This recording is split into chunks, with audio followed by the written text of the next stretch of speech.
Boa noite.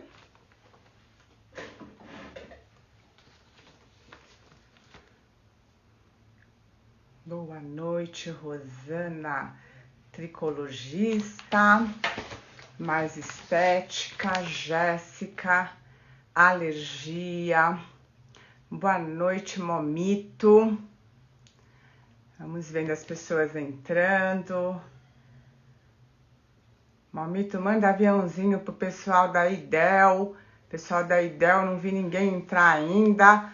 Boa noite, Papito. Será que as meninas IDEL foram dormir mais cedo? Esqueceram da oficina hoje? Vamos lá, gente. Hoje a gente vai ter uma convidada muito especial, né?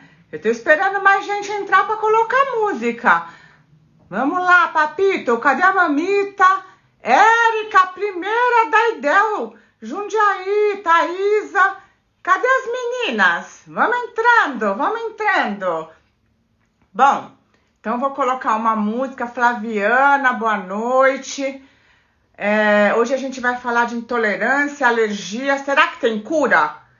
Então, a homenagem ao Será, da minha época, e talvez vocês também conheçam, Legião Urbana. Vamos lá, gente, vamos aquecer a noite? Quem conhece essa música?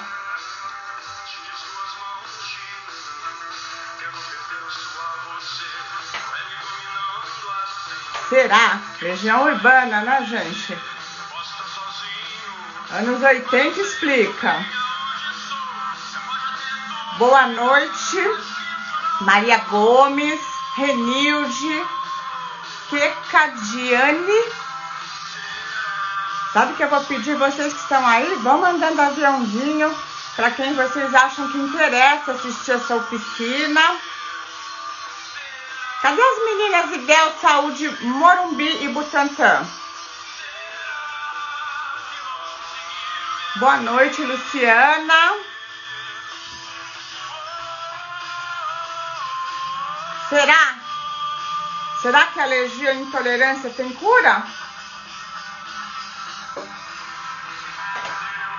O que vocês acham?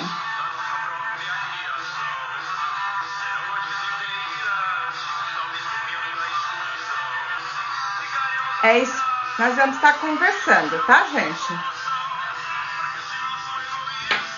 Quem conhece Legião Urbana aí?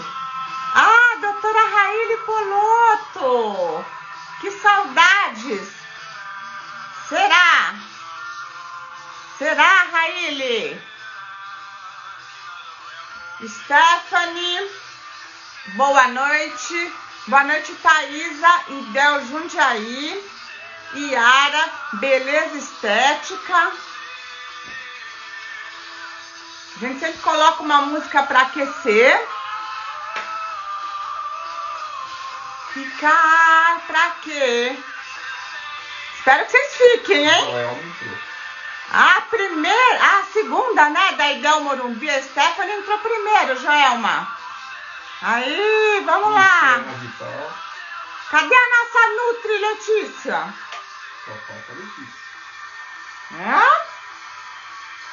Tá bom, gente, vamos deixar o Legião Urbana pra lá.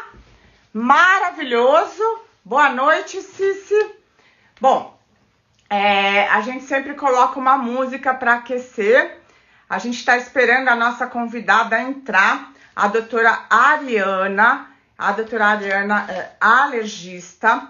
Ela é uma super especialista na área, tá? Ela vai esclarecer bastante a gente sobre o que pode produzir no nosso organismo as alergias alimentares imediatas, as alergias alimentares tardias ou intolerâncias, né?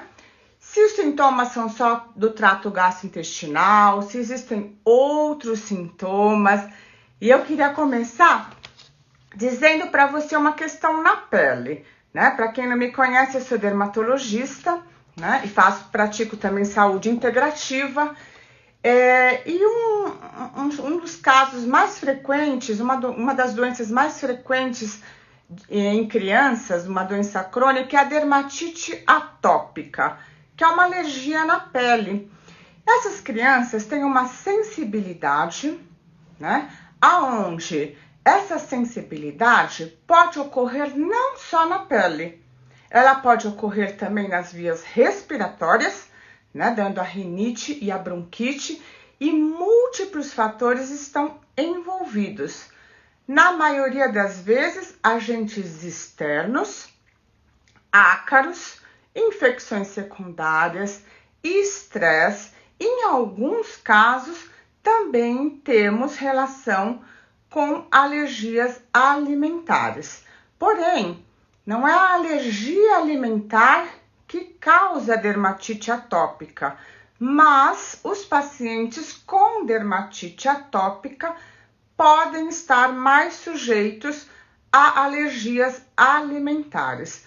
Por isso mesmo, é muito importante esse diagnóstico no bebê, na infância, porque normalmente o paciente com dermatite atópica, ele apresenta os sinais desde bebezinho. E a gente tem que aprender a controlar, ensinar os pais a controlar os sintomas. Por quê? Porque se esses sintomas ficam exacerbados, existe uma maior probabilidade desse bebê vir a ter no futuro alergias alimentares. Boa noite, Maiara, pessoal entrando, tá bom, gente? Então, a alergia alimentar é mais comum no dermatite atópico, sim, só que não é a causa. Isso é importante a gente falar, porque muitas vezes a mamãe e o papai ouvem falar, pode ter relação com alergia alimentar, e aí acaba fazendo dietas de restrição muito graves, né? E pode mais prejudicar o bebê do que ajudar.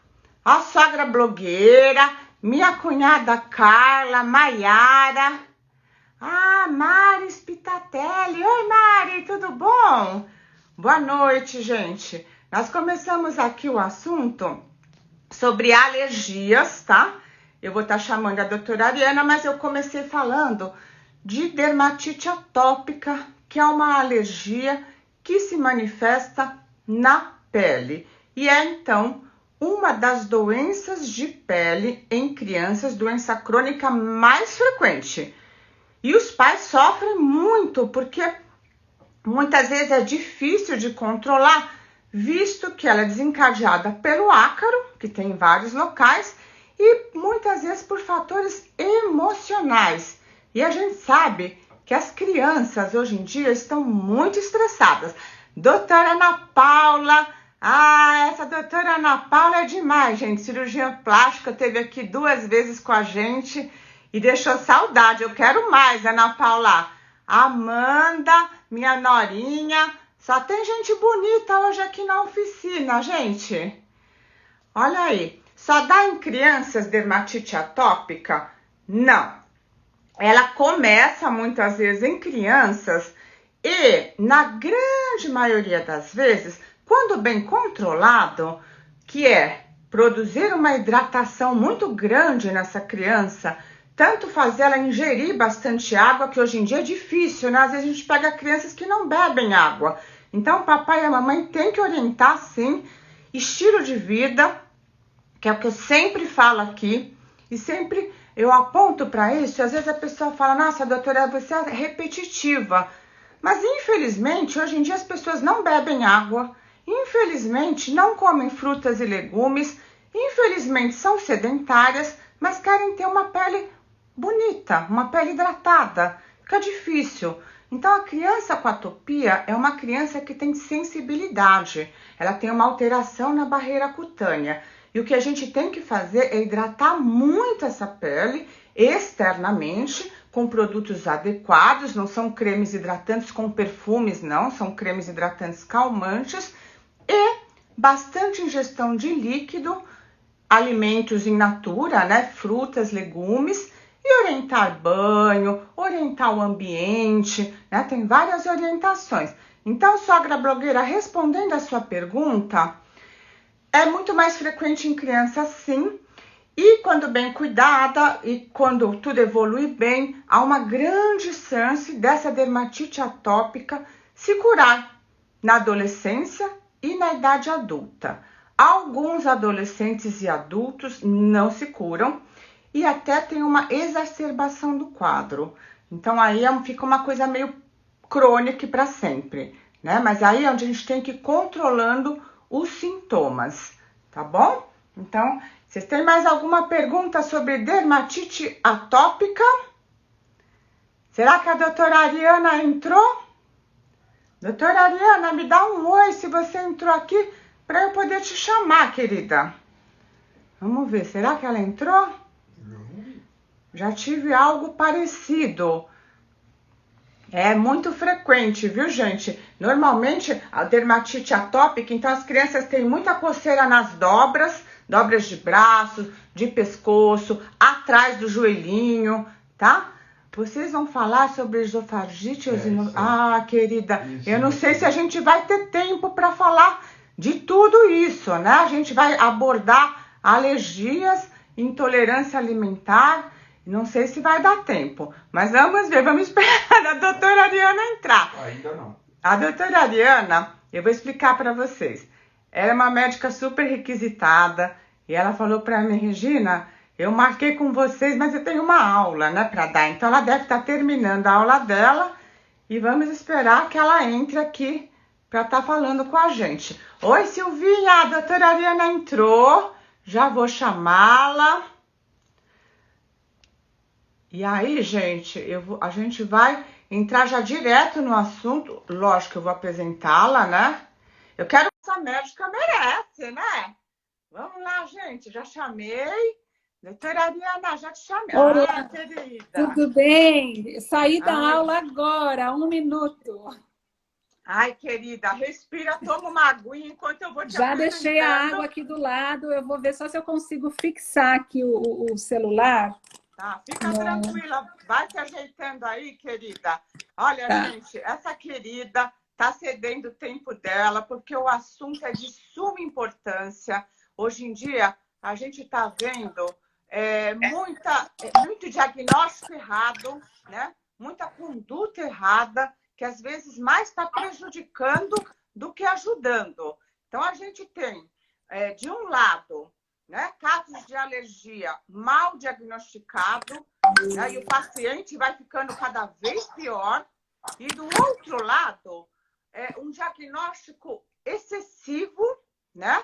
E às vezes que a gente tem que tomar cuidado com esse diagnóstico, porque com umas dietas de restrição tão grandes que também a gente tem que avaliar se é por aí, né? Então, aqui, Exatamente. querida, a gente está muito honrada de ter você. Você é uma pessoa muito requisitada. Eu fico muito feliz de você estar aqui, podendo esclarecer essa questão, que essa questão afeta crianças, afeta adultos, afeta famílias. E a gente sabe, né, como dizia Hipócrates, o pai da medicina, faça do seu alimento o seu medicamento. Mas, né, hoje em dia, com essa questão de tantas alergias, intolerâncias, às vezes a gente pensa, mas o que comer e o que não comer? Para onde nós vamos? Então, a Ariana está aqui para tentar esclarecer. Boa noite, querida, obrigada. Eu queria suas considerações iniciais. Muito obrigada pelo convite, Regina. E também pela sua preocupação, né, em preparar esse tema, né, para a gente conversar aqui. Realmente, a alergia alimentar é um problema cada vez mais prevalente na população e talvez esse aumento da prevalência, aumento da gravidade, também tem feito e levado muitas pessoas também a suspeitas e a restrições que às vezes não tem uma base sólida, né? E a restrição, alimento, né? A frase que você falou, né? Faça do seu alimento o seu remédio. Realmente a alimentação tem um impacto tão poderoso na nossa vida, na nossa saúde. E, infelizmente, quando se olha de forma inadequada para as alergias e para intolerâncias, muitas vezes o que eu tenho visto é as pessoas ficarem com medo de comer. E a alergia, talvez esse aumento das alergias trouxe um medo das pessoas comerem algo que é tão natural, tão fisiológico, que a gente tem que se preocupar com a qualidade do que a gente come, mas comer com prazer, sem medo, sem ansiedade. E eu acho, trabalhando com alergia alimentar, eu comecei a valorizar cada vez mais a importância do diagnóstico correto, de seguir todas as etapas, porque senão a gente passa a ter uma relação com a comida de medo, de restrição e de afastamento que só traz prejuízo.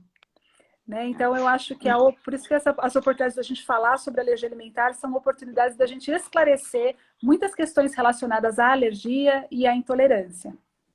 E eu acho importante também, Ariana, porque eu estou vendo, assim, hoje em dia, muito modismo.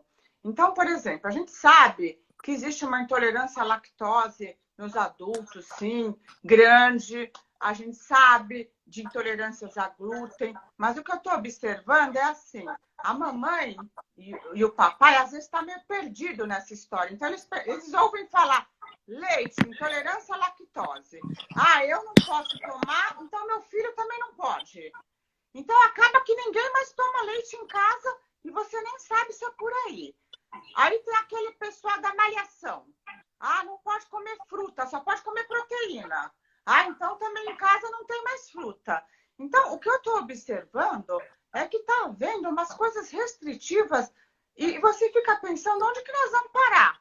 Né? Porque não pode comer fruta, não pode tomar leite. Daqui a pouco nós vamos fazer o quê com essas crianças? Né? Então, a primeira coisa que eu queria, querida, para a gente ser objetivo, o que é alergia, o que é intolerância, e na sua frase inicial você falou que está aumentando essa prevalência. Por quê?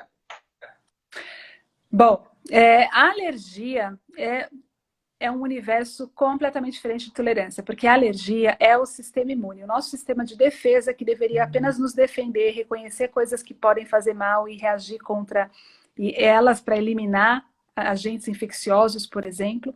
Mas para isso o sistema imune tem que aprender a tolerar. E o processo de tolerância, ele não é congênito, a gente não nasce tolerante, a gente desenvolve tolerância, aprende a tolerar. E quando a alergia se desenvolve é porque houve uma falha nesse mecanismo de tolerância e o sistema imune passa a olhar uma proteína de alimento como sendo um agressor e reage. E o sistema imune pode usar muitas das suas armas e por isso a alergia pode variar muito em relação aos sintomas e à gravidade. Mas tem como base o sistema imune. E se é o sistema imune, uma característica é que a alergia não depende de quantidade. Qualquer quantidade o sistema imune reconhece e o sistema imune está espalhado no corpo todo. Então, as reações podem produzir sintomas em todos os órgãos. Já nas intolerâncias, o problema não é o sistema imune. Na intolerância, a pessoa tem uma incapacidade ou de digerir ou de absorver determinados componentes dos alimentos, não necessariamente a proteína. O exemplo maior é a intolerância à lactose. O corpo começa a produzir menos enzima, a lactase, que não consegue digerir o açúcar do leite, a lactose. Não consegue digerir, sobra esse açúcar lá que vai ser fermentado pelas bactérias. E esse processo de fermentação pode produzir gases, cólica. Então, qual que vai ser a consequência clínica diferente? Os sintomas são restritos a um órgão específico, depende da quantidade. Se comer só um pouquinho, na intolerância em geral não faz diferença. Então, a quantidade influencia, a gravidade. Então, são problemas bem diferentes. E por que está aumentando? Quando eu falei, né, que o sistema imune, a alergia é um problema do sistema imune, para o sistema imune trabalhar bem e fazer bem as suas funções, ele precisa ser bem alimentado, ele precisa ser bem maturado, amadurecido. E para isso, muita coisa conta. O nosso estilo de vida, a nossa alimentação, comer bem, fatores que mexem com a nossa microbiota, né? A nossa microbiota é a escolinha do nosso sistema imune, é onde o nosso sistema imune aprende a diferenciar, começa a aprender o beabá ali de como que ele reage para determinados antígenos. E as mudanças do mundo moderno têm mexido muito com esse ambiente, com essa escolinha do nosso sistema imune, e o sistema imune tem se atrapalhado um pouco, e as alergias em geral têm aumentado, em especial as alergias alimentares. E quando você fala de alergia, a alergia tardia é intolerância? Eu classifico assim? Não. Alergia, a gente pode ter... alergia, então, é reação do sistema imune. O sistema imune, a gente tem 4 tipos de reação principal, que a gente chama de reações de hipersensibilidade. Tá. A mais temida é a reação IgE mediada, tipo 1, IgE mediada, que dá sintomas imediatos. E aí não tem muita dúvida da alergia, porque a pessoa come em questão de minutos ou poucas horas, 1 ou 2 horas, ela já tem os sintomas. São sintomas com muita cara de alergia também e são muito imediatos. Mas a gente pode ter alergias por mecanismos não IgE mediados, por mecanismos que não são do tipo 1, por mecanismos que nós chamamos de celulares.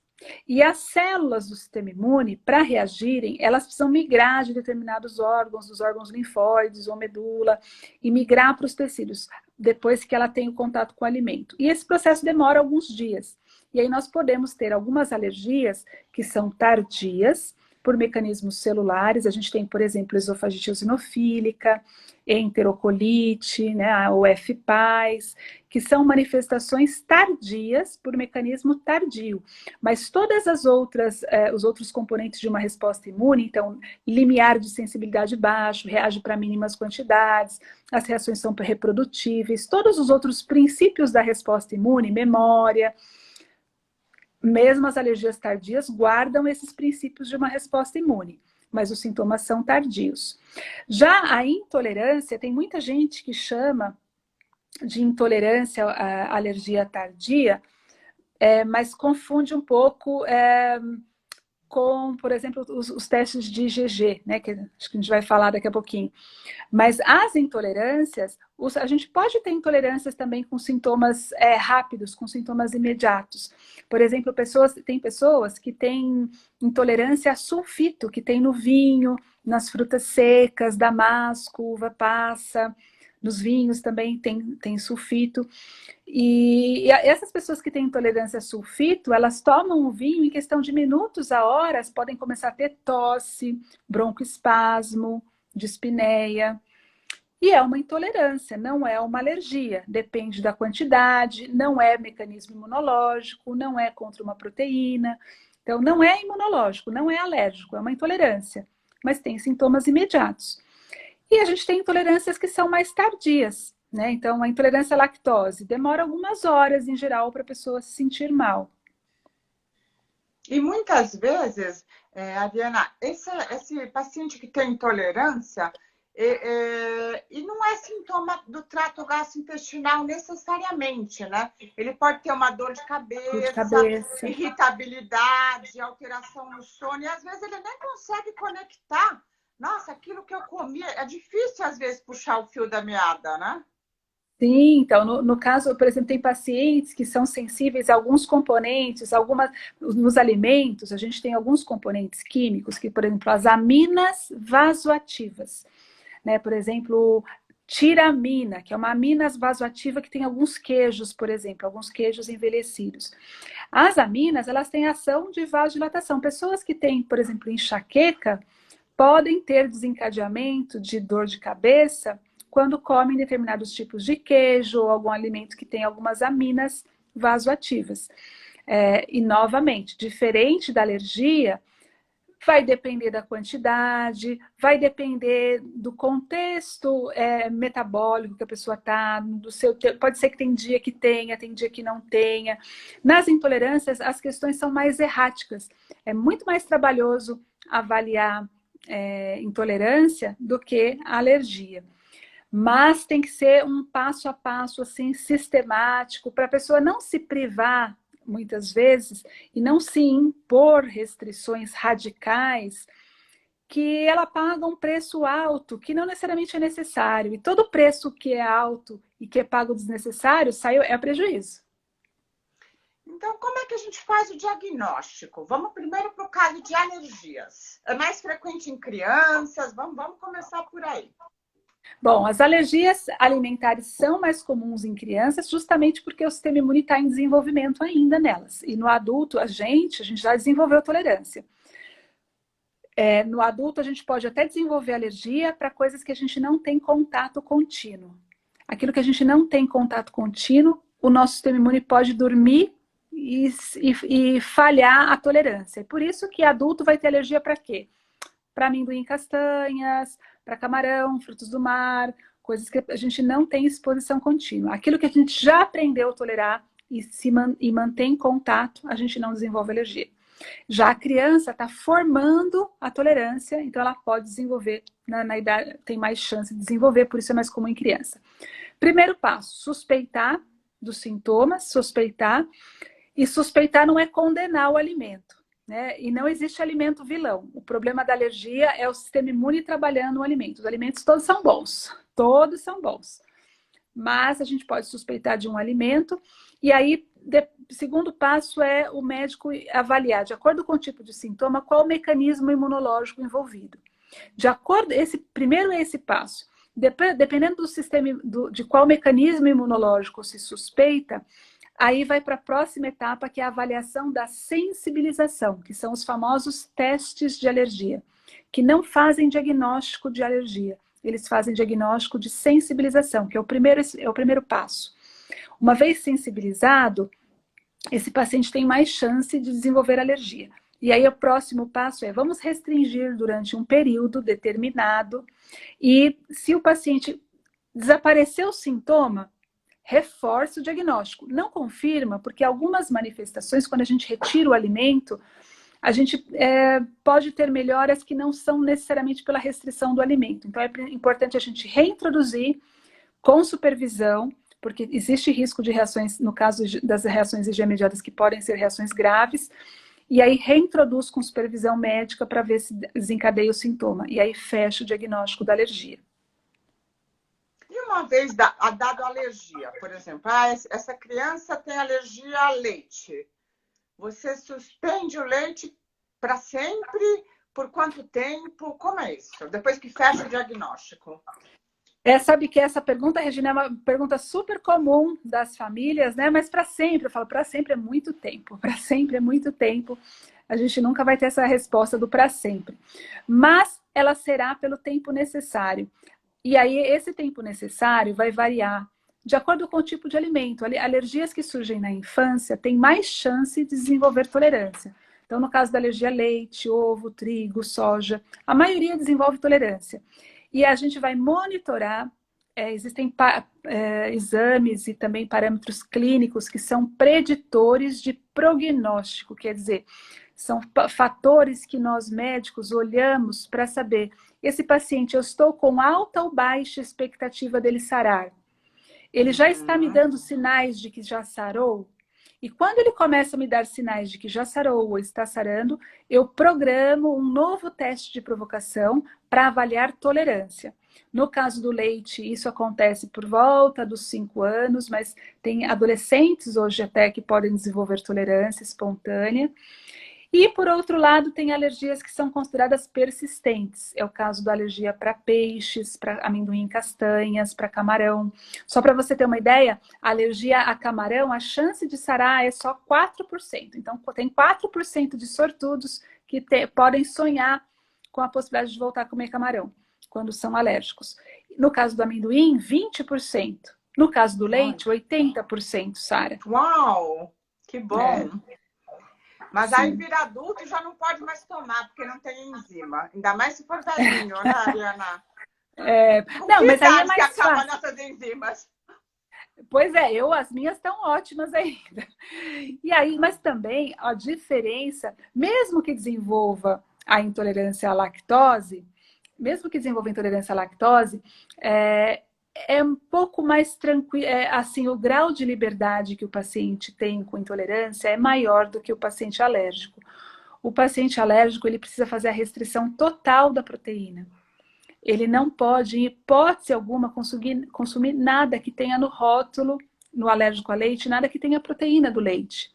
No paciente que tem intolerância à lactose, eu não tenho intolerância à lactose, mas tenho uma filha de 19 anos, vai fazer 19 anos no mês que vem, que tem intolerância à lactose. E, Olha, mas olhando, então eu convivo dentro de casa com a restrição à lactose, mas é uma restrição que ela pode ser modulada e ajustada conforme a necessidade do paciente. Ela até tolera quantidades pequenas, se ela ultrapassa um pouco mais, ela tem a enzima, ela retira da rotina dela, mas coisas que ela gosta muito, ela consegue se expor. Então, o impacto na qualidade de vida exige adaptações? Exige adaptações. Mas há uma liberdade maior comparada com a alergia. Na tem, intolerância, a gente não está falando de uma inflamação que vai acontecer. Não vai acontecer uma inflamação. É uma manifestação de um sintoma por um problema de digestão.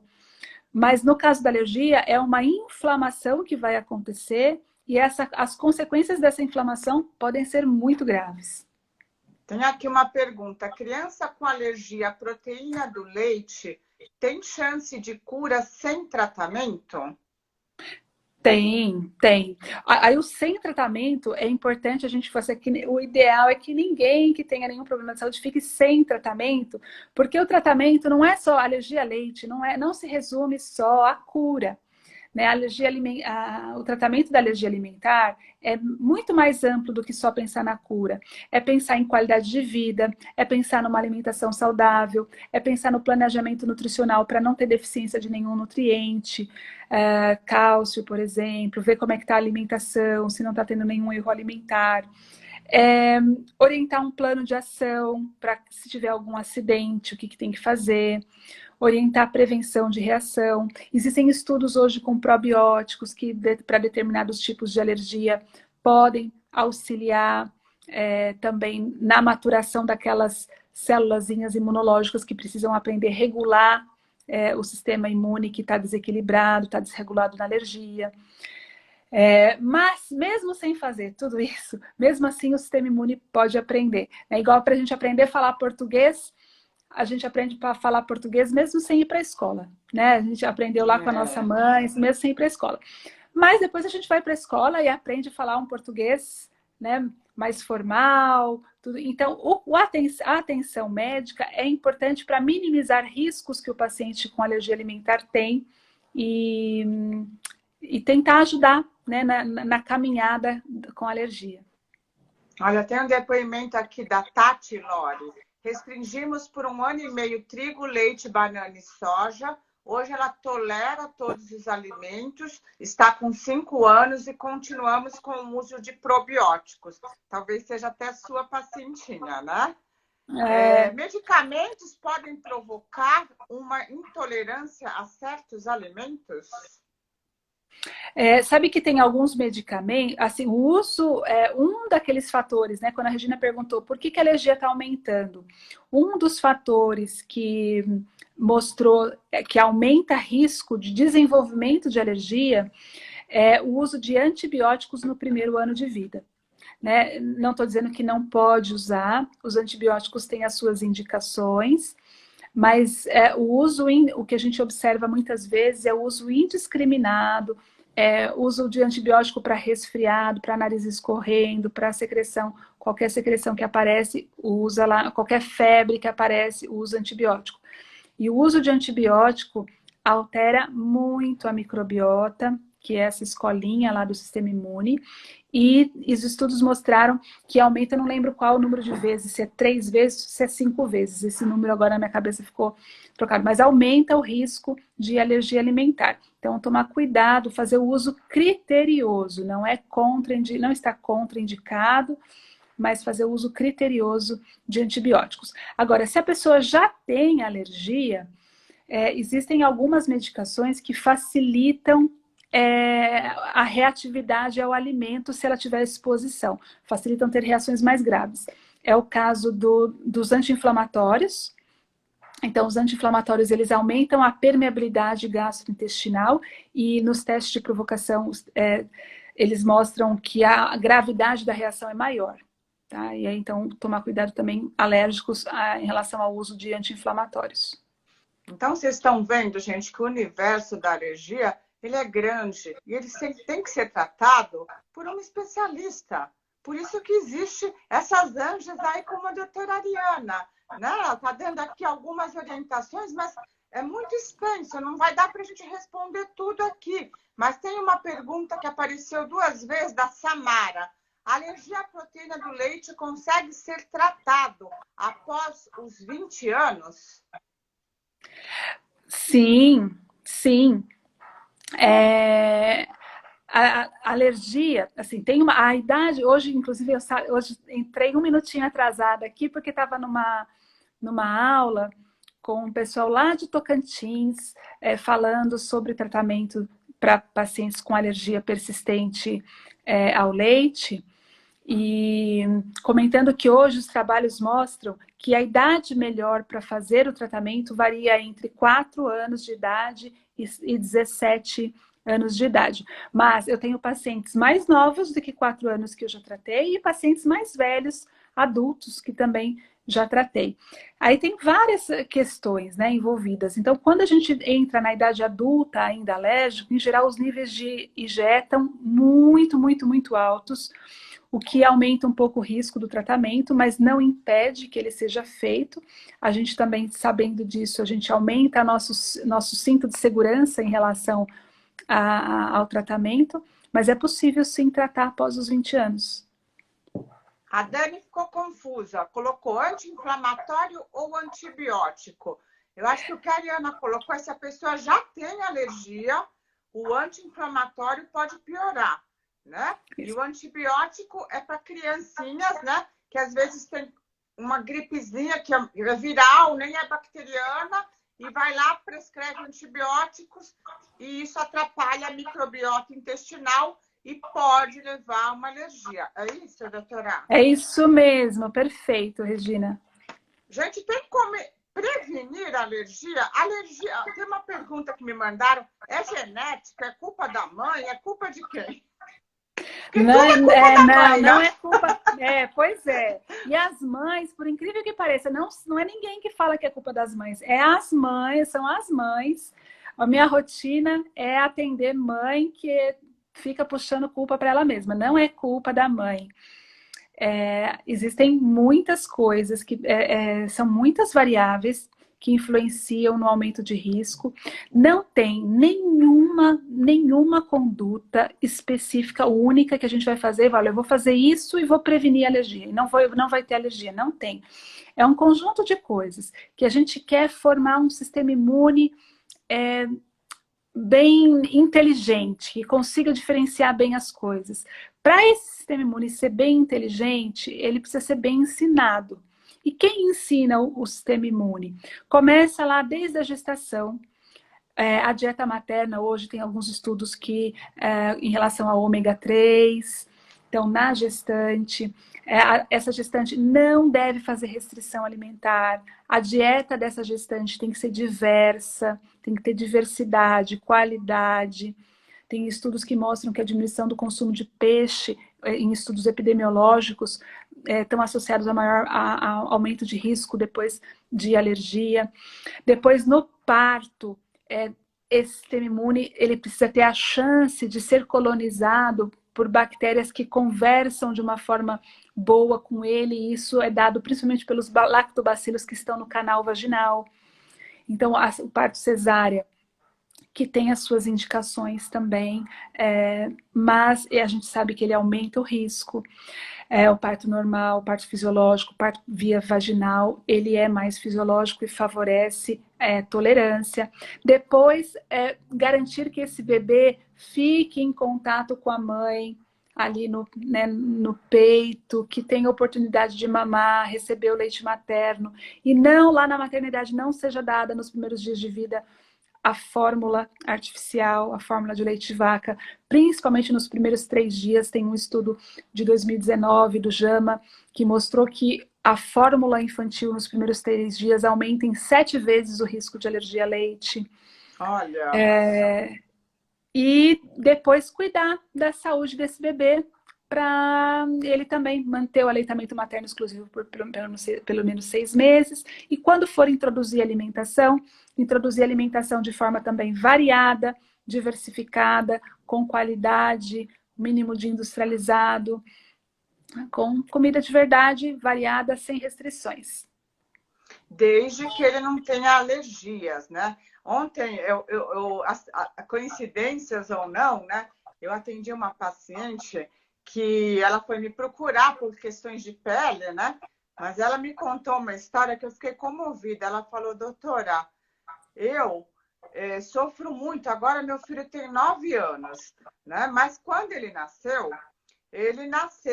eu dava um pouco do leite do peito, aí me orientaram a mudar para o leite não, e ele não aceitava, e ele vomitava, e daí o médico falava que era amígdala, aí operou a amígdala, e ele continuava ruim para comer, ele não crescia, ele só chorava, eu chorava. Ela falou, eu engordei 45 quilos, Nossa. Eu quase enlouqueci, porque eu não sabia como meu filho ia sobreviver. E aí eu dava qualquer coisa para ele comer, eu dava bolacha, eu dava o que era. E aí, na minha ânsia de descobrir o que ele tinha, acabei indo numa alergista em Campinas, talvez até essa médica, né, te conheça, claro, e ela diagnosticou que meu filho era celíaco. Nós ficamos uma semana sem glúten e após uma semana, pela primeira vez na vida, o meu filho olhou para mim e falou, mãe, eu estou com fome. Ela falou, quando ele falou isso, doutor, eu chorei, porque ele nunca tinha fome. Eu chorei de alegria. Eu falei, eu não acredito, você está com fome? E a partir daí, né, eles foram seguindo com essa médica e o menino foi se desenvolvendo. Mas às vezes é tão difícil, né? A mãe fica rodando, ela não sabe nem o que faz com aquela criança. É difícil, né? Você deve pegar várias histórias assim, né, Sabe Ariana? que essa fala que você colocou, essa última, né? A história é muito interessante, mas com outro diagnóstico também, que eu ouço muito essa frase, de crianças que não gostam, que não têm prazer em comer, que não comem, que elas reclamam, meu filho não come, não tem, parece que ele não tem fome. E aí aquelas estratégias que a gente nunca recomenda, né? Deixa ficar com fome que vai comer. Ela falou, eu já tentei deixar ele ficar com fome e ele não come, ele não tem interesse por comer. E tem uma doença na alergia alimentar, que assim, que muito associada à alergia alimentar, que é a esofagite eosinofílica, que é uma inflamação como se fosse uma asma no esôfago. E a manifestação, e ela causa disfagia. Só que quando surge muito precocemente, e não é odinofagia, é uma disfagia, que na criança pequena ela não sabe referir que ela está achando esquisito a comida descer, fazer o trajeto de descida. Então ela só sente algo desconfortável e meio que uma pré-náusea e ela simplesmente começa a ter a associação muito negativa com o hábito, com a deglutição. E o resultado é que ela passa a ter comportamentos de compensação dessa disfagia, então ficar com a comida na boca muito tempo, devolver quando forma aquele bolinho de carne, devolve, gospe, não engole. Come, demora para comer, demora 1 hora para comer 2 colheradas. E nunca está com fome. E quando a gente avalia, às vezes faz a hipótese de esofagite eosinofílica, essas crianças muitas vezes têm engasgo também, e faz o diagnóstico e trata, essa frase é uma das que eu mais ouço. Fala assim, doutora Ariana, ela falou que está com fome, meu filho sente fome. E a gente associa sentir fome com uma coisa ruim, né? Mas sentir fome é algo fisiológico, mostra que a gente está bem, que, né, o nosso corpo, a gente tem que comer, né? E a esofagite eosinofílica tira esse prazer de comer. Olha que interessante. Muito interessante. E as famílias sofrem. Olha aqui, doutora Ariana, a imunoterapia ajuda quem é alérgica a leite de ação imediata? Então, olha, depende aí, porque aí tem uma bagunça aí no mundo que eu vou tentar separar um pouquinho. Imunoterapia existe hoje, tem o tratamento da alergia alimentar. Fez diagnóstico, a gente vai orientar a restrição e aguardar ver se o paciente desenvolve tolerância espontânea. Se ele não está dando sinais de que vai desenvolver tolerância espontânea, existem hoje formas de tratamento ativo que nós vamos fazer uma intervenção médica para tentar ajudar esse sistema imune a desenvolver tolerância. Nós chamamos hoje essas intervenções de imunoterapia. Imunoterapia oral. Tem várias formas e a indicação depende do fenótipo, do tipo de alergia que o paciente tem. Mas essa imunoterapia não tem nada a ver com a imunoterapia clássica da alergia que nós fazemos, aquela de agulhinha ou de gotinha, que a gente faz para alergia a ácaro, para alergia a veneno de insetos, que é injetável. Não é essa a imunoterapia. Porque eu vejo muitas vezes pacientes, eu fiz uma imunoterapia com gotinha lá para alergia alimentar e a alergia não melhorou. Não, então não foi feita imunoterapia, foi feita uma enganação. Porque essa imunoterapia de gotinha ou injetável, ela não está indicada para alergia alimentar. Tá certo. Toda paciente com esofagite eosinofílica tira o prazer de comer? Ou tem algum tipo de criança que tem e ainda assim ama comer? Não é todo paciente que tem esofagite eosinofílica que tira o prazer de comer, não. Depende muito da intensidade, da gravidade da esofagite eosinofílica, do tempo de duração dela, com que idade que surgiu. Depende de muita coisa. Tem quadros de esofagite eosinofílica que são quase assintomáticos. Então, não são todos. Na medicina, no corpo, tudo que for nunca ou sempre é verdadeiro, né? Se falar nunca ou sempre ou todos, não existe. Gente, tem várias perguntas aqui. Como eu falei, não vai dar para a doutora Ariana responder tudo, senão ela vai ficar a noite toda aqui. E assim, muitas pessoas te elogiando, muitas pessoas emocionadas, porque, como eu falei, acho que muita gente sofre. Uma coisa que a doutora Ariana falou, e eu queria frisar aqui, eu sou dermatologista, mas eu pego no consultório, Ariana, muitas mamães maluquinhas, desculpa falar essa palavra, mas acontece que elas enfiaram na cabeça delas que elas só têm que comer proteína, que elas não podem comer carboidrato. E aí, elas têm uma dieta, a pele delas começa a ficar cinza, tudo espinhuda, são moças bonitas, ficam usando testosterona dia e noite, fazendo agachamento o tempo todo, porque quer que a bunda levante. E elas chegam no consultório com uma pele que eu falo assim, o que aconteceu? Doutora, eu fui no nutrólogo, e o nutrólogo falou que nada de frutas, nada de carboidrato, só proteína, só testosterona. Eu não tô bonita? E ela fala pra mim, eu não tô bonita. Eu falo, não sei, vamos pegar um espelho e ver junto? Aí eu olho assim, você tá bonita? Porque eu não sei nem o que eu falo pra elas, né? Aí elas falam assim pra mim, eu falo, quanto tempo você vai ficar sem fruta? Até o nutrólogo mandar. E na sua casa, você tem filhos? Tenho. E eles comem fruta? Não, doutora, se não faz bem pra mim, não faz bem pra ninguém. E tá acontecendo, eu tenho uma amiga pediatra, ela tá pegando, gente, bebês nascendo com síndromes devido às mães terem dietas tão restritivas. Então, cuidado, gente. Se você quer ser mamãe, se você quer gerir um bebê, cuidado, porque você pode causar sérios riscos para a saúde desse bebê. Então, a gente tem que raciocinar, gente. Cuidado com o modismo, cuidado com essas dietas muito restritivas, a não ser que você tenha indicação de. Agora, para a bunda empinar, pelo amor de Deus, o que você acha disso, Ariana? Você tem visto muito disso? Essas loucuras? Ainda bem que não, ainda bem que não. Eu tenho graças a Deus, né? Ainda bem, esses não me procuram, não. O que eu vejo é transformar alimentos em vilões. E parece que vai, né? São modismos mesmo. Então já teve a época do ovo ser vilão, depois agora é o leite, o glúten. Mas eu espero que as frutas não entrem para esse modismo generalizado, não. Porque não tem cabimento, né? Quando a gente pensa, mesmo nas intolerâncias, eu trato os pacientes que têm alergia alimentar não IgE mediada e que o trato gastrointestinal é envolvido, é muito comum eles evoluírem com desbiose secundária, né? O processo inflamatório e a própria restrição alimentar. E aí, nesse processo de desbiose, é muito comum desenvolver intolerâncias secundárias, às vezes pacientes que fermentam muito, e aí por exemplo, eles comem fruta e fermenta e distende. E aí eu sempre enfatizo, olha, não adianta a gente achar que o culpado é o alimento. O alimento, na verdade, ele está sendo agredido, ele está sendo atacado por um problema que está lá com a gente. Então, a gente precisa tratar, eu preciso tratar essa desbiose para que esse intestino, esse trato gastrointestinal consiga assimilar o alimento. Mas tomara que esses pacientes aí que estão chegando para você de não comer fruta, não cheguem para mim, porque as frutas, todos os alimentos...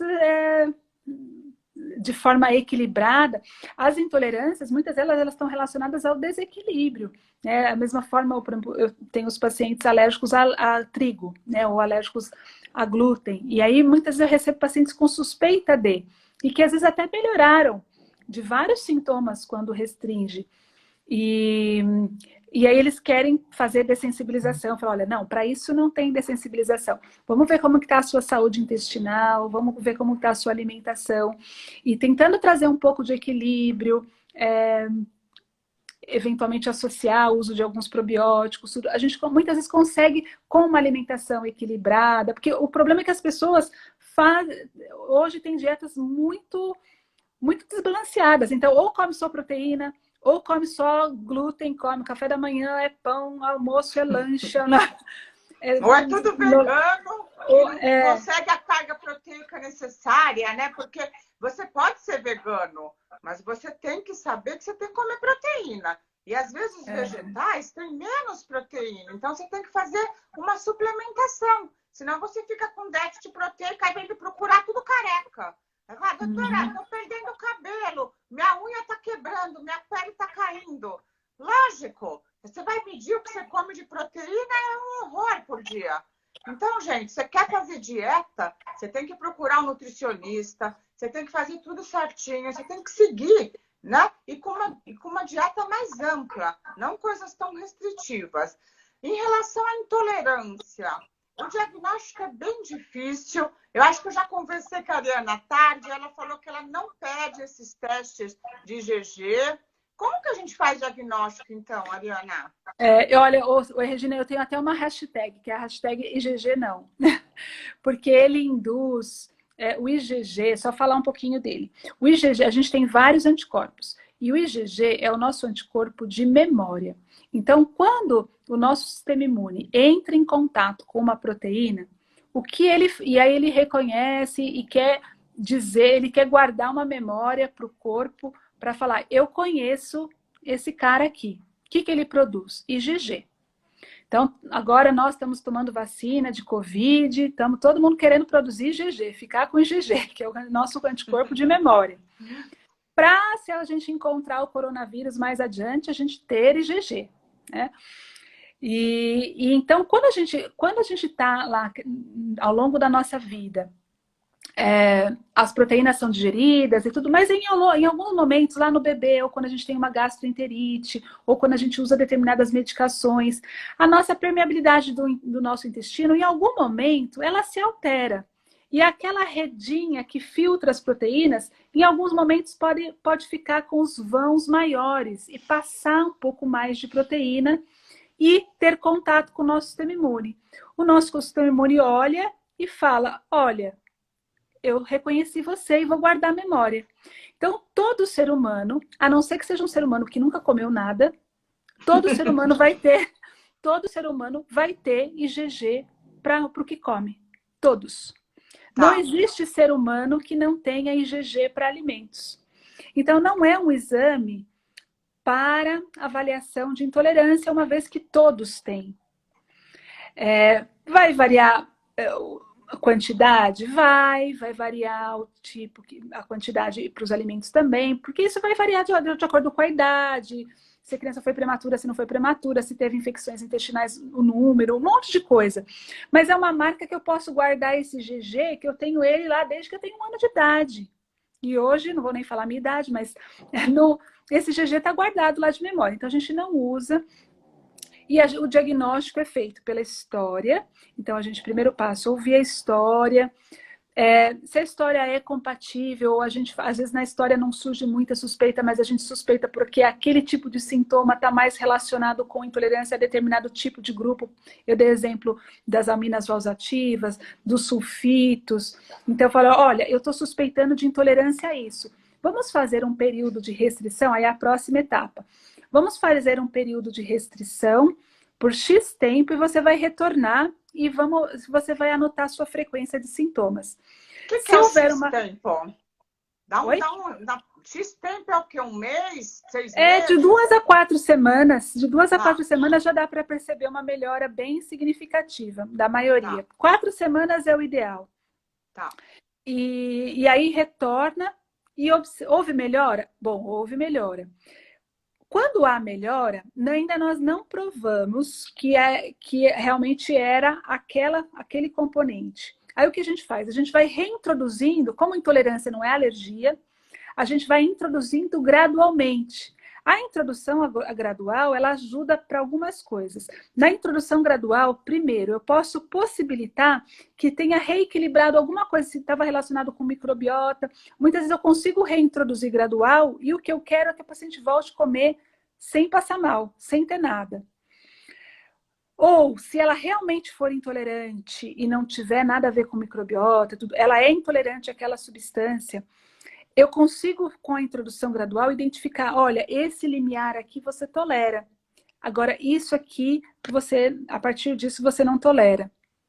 Por exemplo, então eu diminuo a quantidade ou o número de vezes que ela come por semana. Isso. Se ela tomava, vamos supor, se ela tem uma intolerância a glúten, vai. Aí, se ela comia todo dia, ela passa a comer uma vez por semana e vê o que acontece. Isso. Ou comer a menor quantidade, em vez de comer todas as refeições, colocar em uma refeição, uma pequena porção, junto com uma dieta que tenha fibras, que não tenha excesso de açúcares. Né? Porque bactéria ruim no intestino gosta muito de açúcar e muita gordura. E pouca fibra. Então, se a gente equilibra a dieta, muitas vezes a gente consegue colocar e melhorar a tolerância para determinados componentes. Então, de novo, gente, estilo de vida saudável, que é a coisa que a gente sempre insiste, porque as pessoas, elas querem remédios, elas querem se curar por remédios. E tem uma frase que um médico, que agora não está mais entre nós, mas ele falava sempre, se remédio curasse, chamaria curédio. Ele chama remédio porque ele remedia, ele não cura. Quais são os curédios? Os curédios estão na nossa fisiologia. É você se alimentar bem, é você se hidratar bem, é você dormir, é você ter contato com a natureza, né? É você poder desenvolver uma vida plena, né? Ter uma relação social. Então, tem vários fatores que vão contribuir para a sua saúde física e mental. Não vem através de cápsulas, é isso, Ariana? É isso mesmo, perfeito. Curédios, vou usar agora. Os curédios. Gente, a doutora Ariana é mega ocupada, a gente já estourou até o tempo que a gente tinha combinado. É que ela é maravilhosa mesmo, apaixonante, cativante. Tá todo mundo aqui elogiando, né? Tô até arrepiada com tantos elogios, mas você merece mesmo, muito didática. E eu queria dizer para vocês o seguinte, a gente é muito abençoado, que a gente vai... Acho que nessa pandemia eu nem usava Instagram, Ariana. Eu comecei a usar Instagram durante a pandemia, porque fica em casa, e aí deu tempo de eu ver isso. O que é isso? Eu comecei a ver tanta parafernália, tanta estupidez, que eu falei, gente, nós médicos temos que falar, nós temos que ter voz. Aí eu comecei, e surgiu a ideia das oficinas de beleza e bem-estar, para a gente deixar dicas aqui de saúde, porque muitas pessoas me procuram querendo ter uma pele maravilhosa. Só que a pele maravilhosa tem a ver com o estilo de vida, gente. Não adianta nada você querer um creme caríssimo, você querer fazer um botox, um laser, e você, de novo, não tem vitaminas, não dorme, não bebe água. Então, essas coisas a gente vai frisar sempre, porque esses são os curédios da vida. E nós estamos aqui para passar conceitos de saúde, conceitos de bem-estar. Não só funilaria e pintura, não. né? Ou testes que às vezes não te levam a nada. Então, eu estou muito grata de ter conhecido você, Ariana. Conheci através da doutora Denise Leles, que também é uma anja, né? Gratidão a ela também. A semana que vem, gente, a gente vai ter aqui a Nutri, né? A Olivia Fernandes, que já esteve aqui em 2 ocasiões, muito, muito sábia, vai dar dicas para a gente de nutrição e pele. E eu queria, então, que a querida Ariana fizesse as considerações finais da oficina, um resumão aí para a gente. A oficina vai ficar gravada, tá, gente? A gente tem quase 90 oficinas gravadas já no Idel Saúde, com nutricionistas, fisioterapeutas, preparador físico, médicos, todo mundo falando essa língua de saúde e bem-estar. Legal, muito obrigada, Regina, pelo convite. Foi um prazer também te conhecer aqui online e parabenizar pelo trabalho. Eu acredito que, como você falou, a gente são tantas vozes dissonantes e as pessoas tão ávidas por buscar informação. É muito importante que a gente que, né, trabalha, que busca fazer as coisas, né, de uma forma com um propósito bom para as pessoas, que isso tenha alcance, né, para as pessoas. E quem suspeita de alergia alimentar, que antes de ter o diagnóstico como uma sentença ou fazer uma restrição como uma sentença de vida, que busque fazer o diagnóstico, e que quem tem medo de alergia alimentar e quer prevenir, esse mesmo conselho para a pele, né, funilaria e pintura aí que não adianta, não basta só isso, buscar um caminho de prevenção, e o caminho de prevenção tem muito a ver com estilo de vida também. Obrigada. Obrigado, gente. Coraçãozinho. Ótima noite.